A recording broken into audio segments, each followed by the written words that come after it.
เจ้าสบายเลยเนาะนี่มันวิธีเฮ็ดเหล้าเข้าเนาะหรือว่าไว้บนไว้เข้าของชนบทชาวลาวเนาะหลังจากที่เจ้าเก็บเกี่ยวเข้าให้เขาหน้าแล้วก็ไว้ที่เหล้านี่เนาะอันนี้มันเหล้าเข้าเด้บางบอนผมมาจากนี้มันสร้างเด้อสร้างกินเหล้าเข้านี่ว่าเป็นยังจะมาตั้งเฮียงกันอย่างนี้มาท่านเนาะอันนี้ก็เหล้าเข้าคือกันนี่มันสองเนาะตั้งหลังหนึ่งแต่แบ่งเป็นสองเหล้าเดี๋ยวไปให้เบิ่งเนาะอันนี้มันกำลังตั้งไว้ใกล้สิแล้ว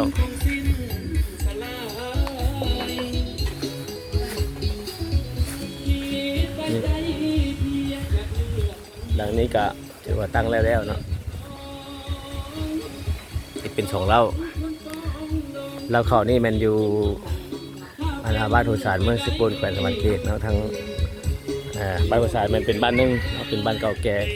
แต่เป็นบ้านผู้ไทยเนาะประจำเมืองสกลอยู่ติดชายแดนลาวเวียดนามเนาะเขตชายแดนลาวบ่าวหลังจากปีนี้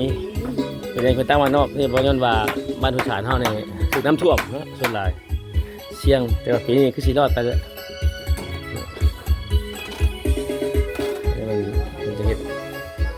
ทางในเหล้ากดเหล้าก็หลังจากได้เข้ามาแล้วก็จะเอามาไว้นี่เนาะเก็บรักษาไว้กินปีต่อปี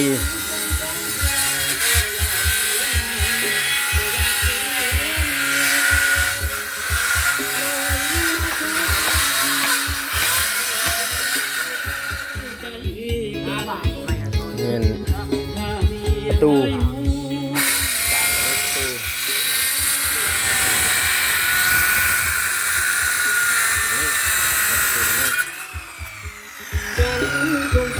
เฮ้ยจากมือเห็ดเราจากมือเห็ดเราจากได้บ้างมานี่สามมือโอ้สร้างมาเก่งปวดได้เห็ด3 มือแล้วให้เราเขาสร้างเห็ด3 มือแล้วต้องการสร้างเนาะสร้างไม้สร้างพอลี่เนาะเป็นช่างเลยช่างใหญ่ทั้งจอดทั้งตั้งเราเขาตั้งอย่างไรบนนั้นเป็นช่างเป็นประตูเห็ดเองเจ้าขอบใจนะ